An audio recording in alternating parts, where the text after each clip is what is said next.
Agnez Mo, round of applause.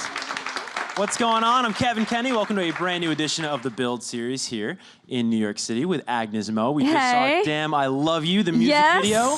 Co-directed by you, might Absolutely, add. absolutely. So you're gonna do that dance with me? Yeah, you were trying to teach me. I don't have the most swag in the world, but it's you gotta dance to a song like that. It feels so good, you know, when you hear that song. Yeah, I mean, especially because you're doing it with your friends, so that's why it feels authentic. It looks authentic, you know. Yeah, I mean, let's point that out right off the bat. Those are your friends in the video that we just saw. So they're also my dancers, but they're also my friends. You know, we've been working together basically for the past like 4 years or 5 years, and then so you know when we did that music video, it was just like we were actually having a good time. Yeah. So it wasn't, you know what I mean, like just about the story, but it was about us having a good time. Totally, it's authentic. I said that to you in the back. We were watching the video. I mean, it really doesn't look like actors on a commercial or something. Yeah. Those are people genuinely enjoying their time, and it translates in the video. Yeah, that's what's important. Totally. Now we're gonna talk all about this album right here, 10. How many people are calling it X, by the way? Is that driving you crazy right now? Ed Sheeran, you know, Ed Sheeran. Everybody's like, so is you know, X is it 10, but it's a 10. Yeah. Yeah. Now, why is it called 10? It's actually really simple. 10 is my lucky number. As it is mine. Yes. I love 10. And, in sports, and I I'm was a always 10, number 10. and you're a 10. I'm a dime, you're a dime. But yeah, the album has 10 songs, and it's my lucky number. And I remember the first time that I moved out to LA, my first apartment was on 1010 Wilshire Boulevard. So it's I'm surrounded by this number 10, so I might as well just call it 10. It's funny how numbers like that, right? Your lucky number, it always pops exactly, up in your life exactly. Well, far before you ever made this album, I want to go way back to the start, because maybe there's some people watching right now, and they're not familiar with Agnez Mo, they're not familiar with her story. You dropped your first single ever when you were 6 years old. Yes, 6 years old. I know.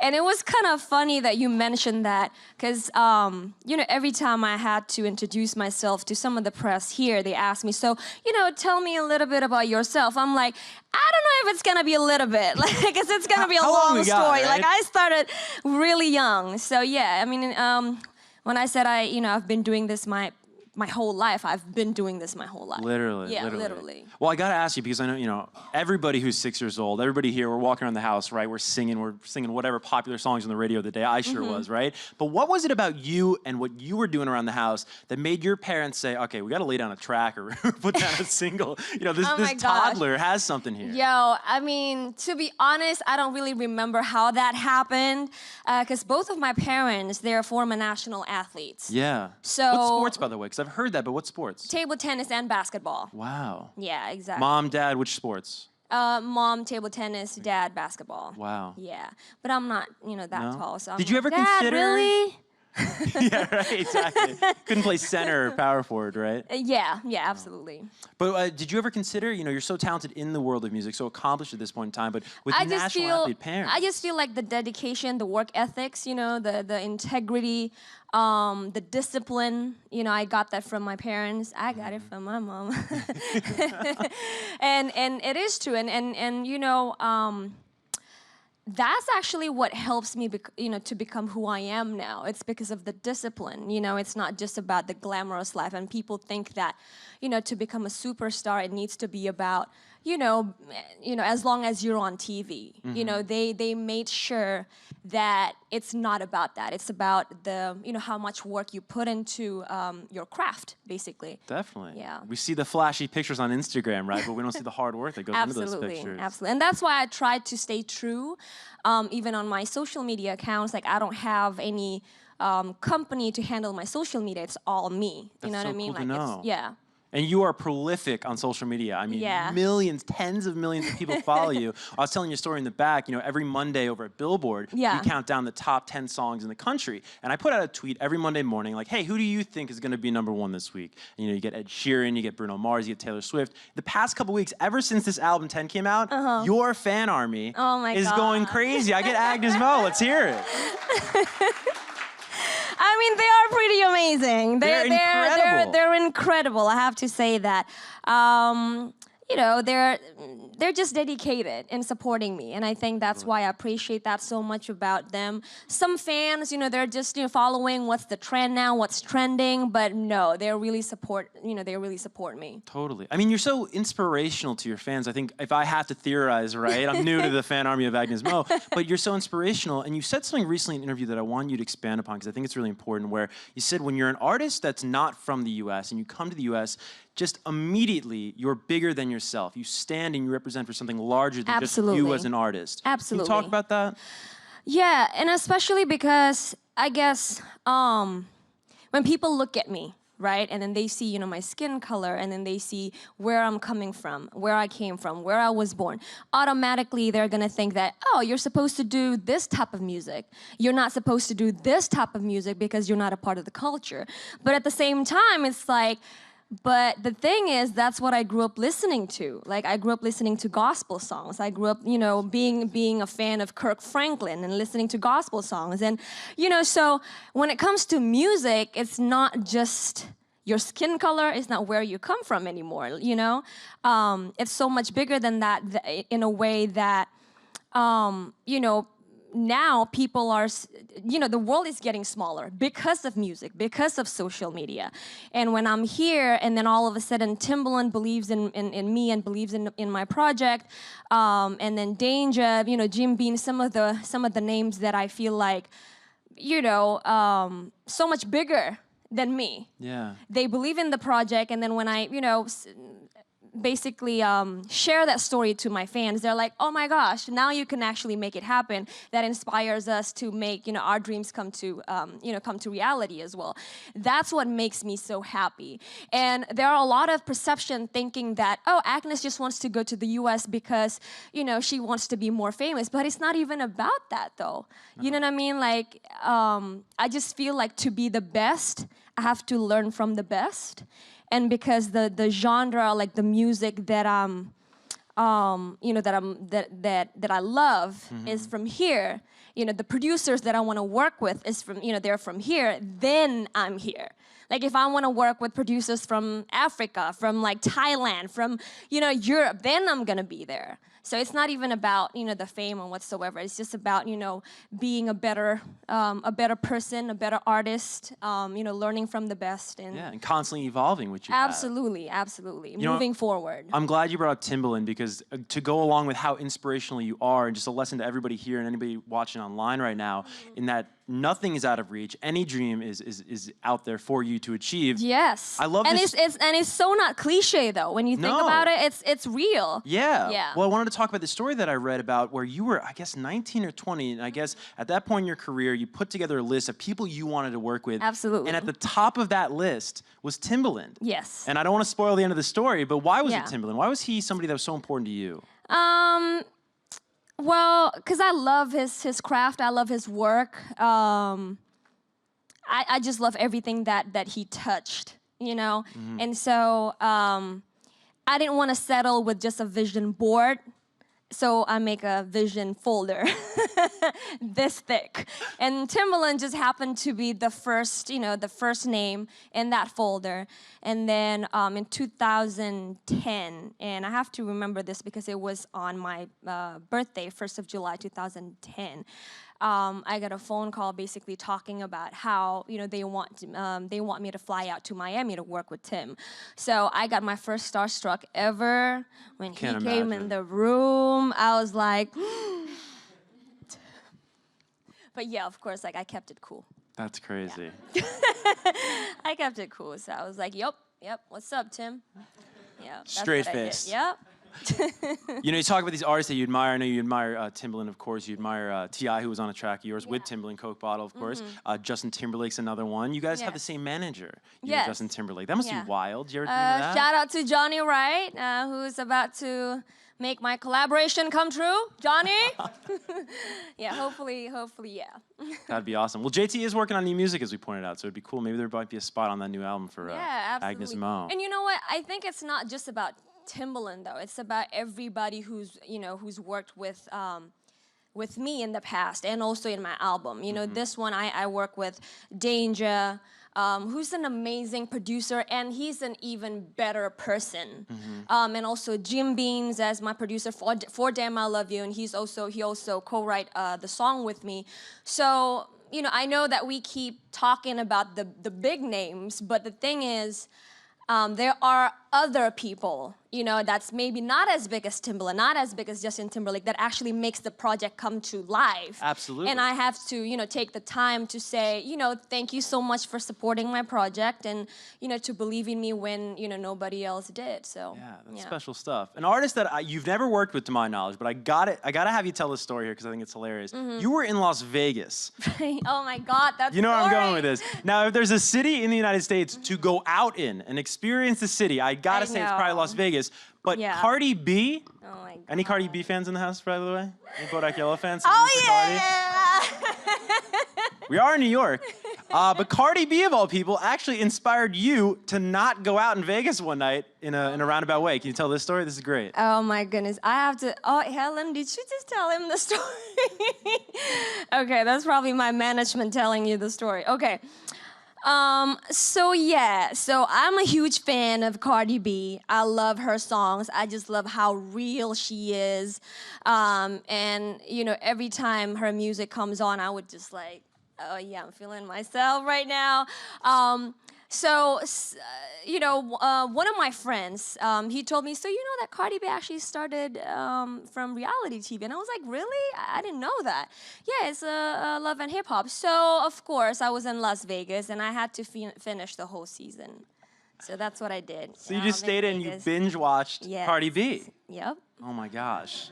That would be quite the collaboration. That's what I did. And while, you know, like my management were there and they're like, so, you know, Ag, we've met, you know, because at that time we met Afrojack, and that's the reason why we flew out to Vegas. But after, you know, the whole thing was done, my management was like, let's go out, let's have a drink, you know, let's go somewhere. Vegas. After all, it's Vegas. And I'm like, yeah, you know what, I think I need to take a rest. You know, I'm just tired from the jet lag. And I already gave like that phase. I'm like so tired, like tomorrow is like early flight. And then of course they called it. They were like, you're about to watch Cardi B on Love and Hip Hop, right? Yeah. Caught red-handed, That's what I did, yeah. That's hilarious. All right, well, Cardi's not on this album. This is a terrific album. Again, 10, not X. I want everybody to know it's 10 after the lucky number, as you told us. Now, I would love to have a longer time period with you to talk about the track listing because it's such a great project you put together here that's been out for a number of weeks now. But let's talk about the 2 music videos that you co-directed. We saw one of them at the top of the show, Damn I Love You. Yes. Also, Long As I Get Paid, a beautiful music video. You co-directed both with Sasha, a collaborator of yours. Is that something that's important to you as an artist to direct your videos and have your vision, you know, play out on screen? Yeah, I talk and share about this a lot actually to my people, my team.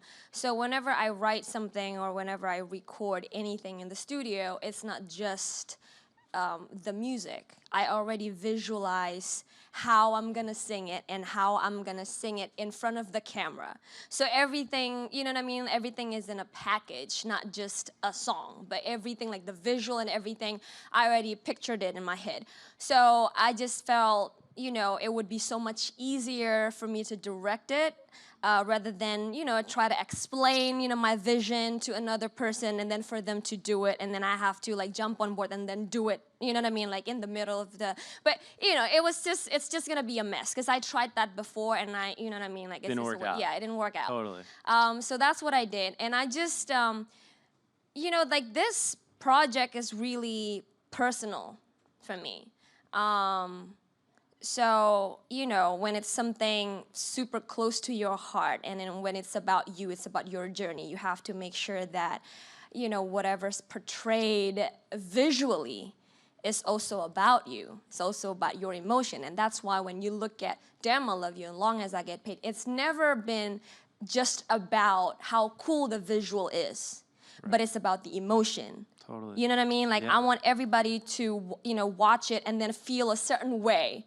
Either it's love or lust, whatever it is, but emotion, and Damn I Love You, it's about love, it's about friendship, it's about, community. Yeah. And that's what I want to bring to all of my music videos, to all of my songs. It's not just about, heavy beats or heavy drums or, flashy, glossy skin. It's not about that. It's about the emotion. And it's really important for me. Well, all the emotions, right? Whatever it may be, as you just touched upon, there's a lot of emotions on this record, but it all ties back to your authenticity. Yeah. That I think we all know and love as fans of your music. That is just, it's rare sometimes in music, but you certainly have it in abundance. Yeah. Speaking of your fans, we put out a tweet earlier today, or I did, I should say, asking for questions for you. So I'm going to go to the fans now. I mean, we're going to take Hopefully questions, by the way, from our one. fans in the studio audience right here, but these are your Twitter fans. They're not too crazy. Okay. There were crazy ones, I assure you. All right. But those are edited out.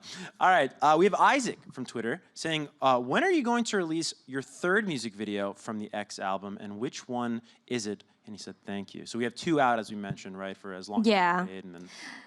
So, yes, so I have a couple more coming. And I shot that already, but I just feel like with the momentum right now, especially with Damn I Love You, I want to stay, in this zone first. Probably next year I'm gonna drop the third music video. Isn't that so funny though, when you have these rabid fans, like you put something out and the next day they're like, this is great. You know that they already asked me about the deluxe version. Oh yeah, trust me, I saw in the tweets, we got a lot of tweets about the deluxe album, like I just dropped this album 2 months ago. What are you talking about? But I love their passion, I guess, and just gotta love it. Yeah, absolutely. All right, let's get to Ian on Twitter. Ian says, what is the difference between the entertainment business, in Indonesia and America? Or maybe just the biggest difference? The biggest difference is here I have to speak in English. No, really, that's it though. I can get away with a lot of things here. No, I'm kidding, but that's true. I don't know. The difference, it's pretty much the same. Especially now, I realize that the generation's changing, and I feel it firsthand.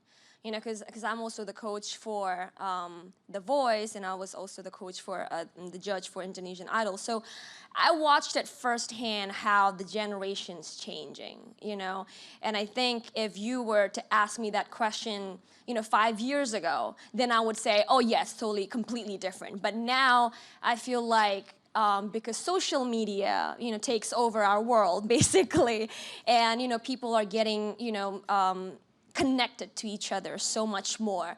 The influence that we're getting is not just from the US, but it's from around the world. And I can't really say that it's, it's too different. Yeah. It's cool, everything getting more connected like that. Yeah, I guess, when we talk about genre of music, producers, yes, there are, few differences, but it's just, I think it's just a matter of like who you work with. Definitely. Yeah. Definitely. All right, Bizzle Mo, that's a cool little username on Twitter.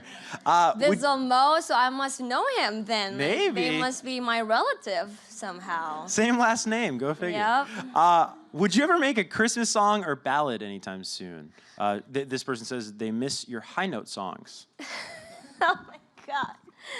I mean, I can sing "Damn I Love You," and Yeah, exactly. Exactly. Put some the jingle higher bells octave behind is it. like, And... da, da, da, da, da. Yeah, but it's not gonna sound so cool. Ballad song, yeah, maybe in the deluxe album. Yeah, there you go. There you go. Well said. Well said. Exactly. Deluxe album, probably. Well, this is an important question. I really like this one. We put this tweet out. Somebody sent in 25 questions. They're like, hey, thanks for 25 25 questions. I was like, this is an essay or something from school. I picked one of them. All right. Number 8 on that list of 25. How do you keep believing in your dream while others may be mocking you? I think this is an important, staying positive in the face of bullying. Yeah, I mean, it happens to everybody. So I don't want to feel special about it. You know what I mean? Like, everybody who has dream, there must be someone, either in, their family, one of their friends, or, you know what I mean, whoever that's, it's not going to believe you. But at the end of the day, like, you're the one who's going to basically make your own reality. You know what I mean? Like make your life and live your life and build your life. So I don't really care if they don't believe that I'm capable. Like if just because you can't do it doesn't mean I can't do it too. So yeah, just gonna keep moving forward. Yeah, stay positive. Yeah. I got one more question for you, and then we're gonna get to the questions here in the studio audience. Who are you? This is from Freddie on Twitter, but I have a kind of an add-on, Freddie. I hope you don't mind. Who are you going to collab with next on any upcoming project? JT! Justin, you're in the comments. Okay, all right. Well, no, I want to add on to that because I've heard rumors, I've heard rumblings, and I know your fandom has too, of a potential remix to "Damn I Love You," and you've kind of been floating that out there. And I was wondering if you had any names you wanted to put out there, or just some positive energy or wishes, Yeah, I think it's because Afrojack, shout out to him, such a nice friend. So he gave me a shout out on Twitter, and of course my fans on Twitter, they were like, "Oh my gosh, you guys need to meet up," And so of course I was like, "All right, let's do it." And that's why I flew out to Vegas, and then he played me some of the records that he felt would be great for our project, maybe sooner than the deluxe album. Hint, hint. But yeah, that's a possibility. Right on. Very cool. All right, well, we got this great studio audience. Does anybody have any questions? Hi. Hi. Well, first of all, you're so gorgeous. I just wanted to say that. Thank you. You mean this? Yes. Okay, I had a question. So I obviously am part of the Agnez Mo army. And we know that you're a huge artist in Indonesia. I just wanted to know, like, do you ever try to incorporate any Indonesian aspects in your artistry when you're marketing yourself abroad, or do you enjoy more like reinventing yourself every time towards the international market? So thank you so much. That's actually a really good question. If you watched my "Long As I Get Paid" music video, I infused a lot of Indonesian culture there. But the thing is about something traditional as we might have already known, I don't want it to be or look boring. Just so that when people accept it, they can accept it. Oh, that's actually really cool. Oh, that gown, that kebaya is like our traditional outfit, or that batik, that's like the cloth, the fabric from Indonesia. That's actually really cool. So I had to make sure that when I infused that, it can still look cool and relevant. And that's why I did it with, "Long As I Get Paid." So I always said, yeah, it has to be traditional, yet with a Agnez Mo's kinky twist. The patented kinky twist. Exactly. Of Agnez Mo. So it has to be, contrast. Right. And about reinventing, I don't believe that I can all of a sudden change myself into, another human being, So even if I'm here, people are gonna notice that I'm not from here. And then, I don't have to say or tell everybody that I'm from Indonesia. They're gonna know that I'm Asian, and so they're gonna look for, okay, like, where is she coming from? So I feel like my craft and my music and whatever I do in my life needs to speak louder. And then after that, they're gonna find out who she is, like who I am. And that's what I'm trying to do, focusing on that. That's awesome. Yeah. All right, we got time for 2 more questions. Let's get to another studio question. Yeah. First of all, thank you to Build Series NYC for hosting this event. I finally met you, Agnez Mo, in person. Yeah. I love your hair color. Yeah, thank you. That actually inspires me. Wow. Maybe. So, for me, you are such a perfect person. Aww. Yeah. And I think you were born like such an amazing person, smart, beautiful. But I'm wondering, what is... Here comes the butt. Yeah, this is the question. What is the purpose of your life? Ooh. Dang it. That's a big question. Ooh, yeah. So we only have like 1 minute left. Okay.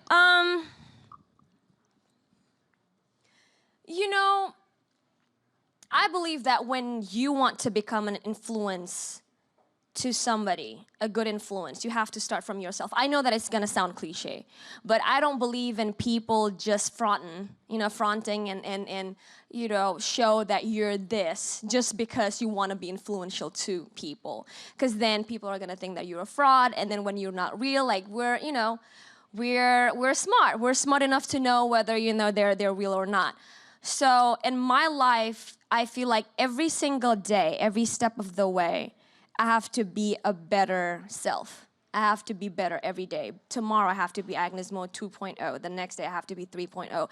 And in hopes that by doing that, I can be a living example to people, and then people are gonna think that, oh, okay, if she can do that, then I can do that too. But I don't wanna be, I don't wanna do stuff just because I want to be, an inspiring artist. That's not me. Yeah. I just want to do the best, and hopefully it can somehow move people.